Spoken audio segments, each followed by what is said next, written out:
bangsa Nusantara ketika sampai ke sini orang Islam dari Arab sana, ini ketemu bangsa yang sedang hebat-hebatnya, ketemu bangsa yang lagi kuatnya, punya negara besar namanya Singasari, negara adidaya, adikuasa, negara yang mampu menaklukkan Mongolia. Padahal Mongolia menaklukkan Arab, menaklukkan Eropa, menaklukkan Cina. Itu ditaklukkan oleh bangsa Nusantara namanya Singasari. Itu panglima perangnya namanya Ronggolawe. Anak siapa? Anak Arya Wiraraja, orang Madura, yang mengatur strategi perang melawan Mongolia. Orang Madura namanya Arya Wiraraja. Kalian sudah nggak ngerti itu. Makamnya di mana kamu sudah nggak ngerti. Madura punya orang hebat yang mengatur bagaimana Singasari melakukan ekspedisi Pamalayu untuk menaklukkan Mongolia. Setelah itu Arya Wiraraja mengatur berdirinya bangsa besar namanya Majapahit. Jadi kingmakernya Majapahit ada di Pulau Madura. Orang Madura nggak ngertinya Sakera.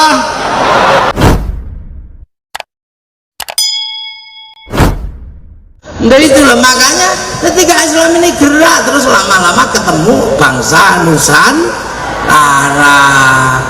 Dan bangsa Nusantara ketika sampai ke sini orang Islam dari Arab sana, ini ketemu bangsa yang sedang hebat-hebatnya, ketemu bangsa yang lagi kuatnya, punya negara besar namanya Singasari,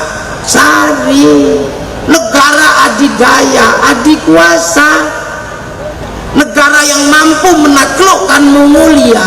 Padahal Mongolia menaklukkan Arab, menaklukkan Eropa, menaklukkan Cina. Itu ditaklukkan oleh bangsa Nusantara namanya Singasari. Itu panglima perangnya namanya Ronggolawe. Anak siapa? Anak Arya Wiraraja, orang Madura, yang mengatur strategi perang melawan Mongolia. Orang Madura namanya Arya Wiraraja. Kalian sudah nggak ngerti itu. Makamnya di mana kamu sudah nggak ngerti. Madura punya orang hebat yang mengatur bagaimana Singasari melakukan ekspedisi Pamalayu untuk menaklukkan Mongolia.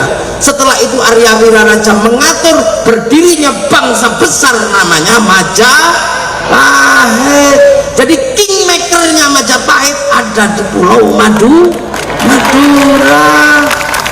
Orang Madura nggak ngertinya Sakera. Bahwa di tanah ini bersemayam orang yang mampu menyatukan Nusantara, yang punya kekuasaan sampai Korea Selatan, sampai Madagaskar. Itu yang ngatur semuanya orang Madura namanya Arya Wiraraja. Anak milenial nggak ngerti. Ini loh makanya malam hari ini saya mau bongkar semuanya biar anak-anak muda tidak kehilangan masa lalu, biar tidak menyalahkan siapapun, bahwa Islam ketemu bangsa ini, ketemu bangsa yang sangat maju, bangsa yang sangat besar, namanya bangsa Majapahit, dan sebelumnya ada bangsa Singasari.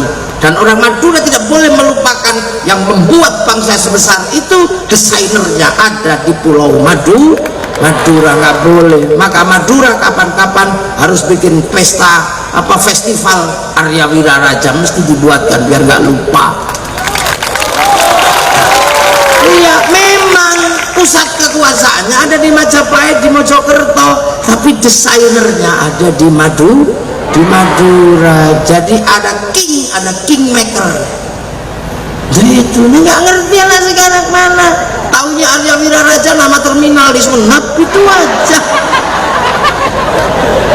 Jangan main-main lah.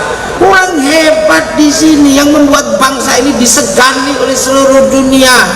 Mongolia punya kapal yang sanggup mengangkut 1.500 tentara, 500 kuda, kapal yang paling ditakuti, sama kapal Kertanegara dihajar karena kapal Singasari sanggup mengangkut 1.500 tentara, 2.500 tentara, 1.500 kuda. Kapal besar. Makanya jangan sekali-sekali kamu dibodohi orang menganggap bangsa ini bangsa kecil, bangsa tempe. Bangsa ini bangsa besar, apapun dimiliki oleh bangsa ini. Orangnya kecil-kecil tapi orangnya kuat-kuat. Apa yang tidak dimiliki bangsa ini? Mari kita hitung satu-satu. Ya, orang Cina punya kisah cinta namanya Sampai in Time. Orang Eropa punya kisah cinta Romeo Juliet. Orang Arab punya Kais dan Laila. Orang Nusantara banyak sekali kisah cinta, mulai dari Andi-Andi Lumut, Panji Asmoro Bangun, banyak sekali. Ada Sangkuriang, macam-macam, banyak kita punya. Orang Eropa punya laki-laki kuat namanya Samson. Kita punya Bandung Bondowoso, kita punya Joko Tole, kita punya si Pahit Lidah. Apa yang kurang kuat dari bangsa ini? Sana punya kisah cerita Ibu Tiri yang kejam, punya anak Cinderella. Kita juga punya bawang putih, bawang merah. Apa yang namanya? Nah, orang Eropa punya binatang bisa ngomong namanya kura-kura ninja. Kita punya kancil nyuriti timun, lengkap. Peradaban kita dilihat bisa. Alat musiknya orang Arab terbuat dari kulit dan kayu, namanya terbang. Alat musiknya orang Eropa gitar terbuat dari kayu dan tali. Kayu dan tali tinggal motong, kulit dan kayu tinggal motong kambing. Tapi bangsa Nusantara punya alat musik namanya gamelan, terbuat dari logam. Hanya bangsa yang menguasai ilmu pertambangan yang maju dan penguasaan metalurgi yang mapan mampu membuat alat musik dari logam. Nggak main-main. Kita punya senjata yang namanya keris. Sampai hari ini Jerman kalang kabut ketika berbicara keris, karena ujung keris yang lama itu meleleh di suhu 15.000 derajat. Nuklir hanya sanggup mengangkat sampai 6.000 derajat. Lantas nenek moyang kita sanggup mengangkat 15.000 derajat. Api apa? Saya sudah nggak ngerti, saya juga nggak bisa jawab. Saya akhirnya jawab itu dulu logamnya dibawa jin ke neraka, bawa naik lagi. Dan peradaban keris hari ini oleh UNESCO diakui empu terbesar di dunia ada di Pulau Madura. Artinya pulau ini pasti menyimpan sejarah masa lalu yang sangat luar biasa. Makanya jangan lupakan sejarah lalu Madura.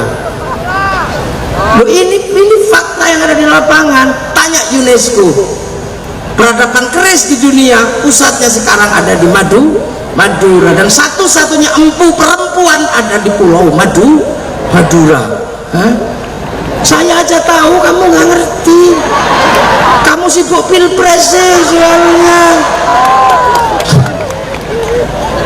Mari kita pikir satu-satu. Kita punya bangsa besar.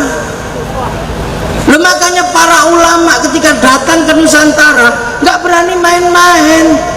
Cerita tentang surga yang airnya mengalir diceritakan di Nusantara nggak tertarik, karena Nusantara di mana-mana air mengalir. Diceritakan surga itu buah-buahannya banyak. Nusantara sudah banyak buah, cipluan di sawah banyak. Diceritakan surga itu minumnya susu. Orang Nusantara nggak terlalu suka minum susu. Diceritakan surga banyak madu. Di Nusantara di mana-mana madu. Minumnya arak. Kalau mau bikin pohon kelapa banyak, namanya tua. Makanya tidak ada cerita pengislaman di Nusantara menggunakan cerita surga, karena Nusantara orang yang sudah pikirannya maju. Punya kitab undang-undang besar namanya Kitab Negara Kertagama. Punya hukum sosial terbaik namanya Kitab Sutasoma. Punya universitas terbesar di dunia namanya Universitas Nalanda. Ya itu makanya ketika Belanda walaupun 350 tahun ke sini tetap minggat, dan bangsa ini pelan-pelan menjadi bangsa yang bangkit, terus bangkit, dan bangsa ini semakin lama semakin maju. Jangan diprovokasi sampean. Bangsa ini bangsa terpuruk, bangsa jelek, presidennya jelek, TNI-nya jelek, Polri-nya jelek. Mana yang baik selain dirimu? Kita ini bangsa kuat hari ini. Ya Jadi cara kita ini hari ini iseng aja, bangsa jelek, presidennya jelek, ya memang kurus, bajunya kotak-kotak, begitu itulah wajah presiden Indonesia, sama mirip kayak orang Madura, kurus-kurus bajunya kotak. Ya kita terima ketentuan Allah, ya sudah, beliau jadi presiden, ya sudah. Kita punya TNI, ya sudah, alhamdulillah. Ini semua dulu siapa yang bangun? Kok tiba-tiba semua sekarang menjadi muslim, padahal ini negara Hindu terkuat di dunia. Candi terbesar ada di Nusantara namanya Prambanan, candi Hindu, candi Buddha terbesar di dunia ada namanya Borobudur. Kok tiba-tiba sekarang menjadi bangsa muslim terkuat di dunia? Masjid terbesar ada di Indonesia, terbanyak di Indonesia. Orang hafal Quran terbanyak di Indonesia. Orang pergi haji terbanyak di Indonesia. Orang pengajian terbanyak di Indonesia. Kok bisa? Jangan mestinya pakai nalar yang canggih.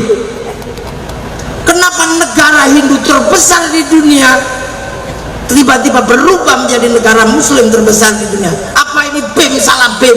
Bukan, ini pekerjaan orang-orang yang hebat yang mampu mendesain bangsa baru namanya bangsa Nusantara. Butuh social engineering, butuh political engineering, butuh kedewasaan dalam sikap mengemban misi perubahan di Nusantara. Dan itu siapa? Para wali. Wali itu siapa? Wali itu orang-orang yang download programnya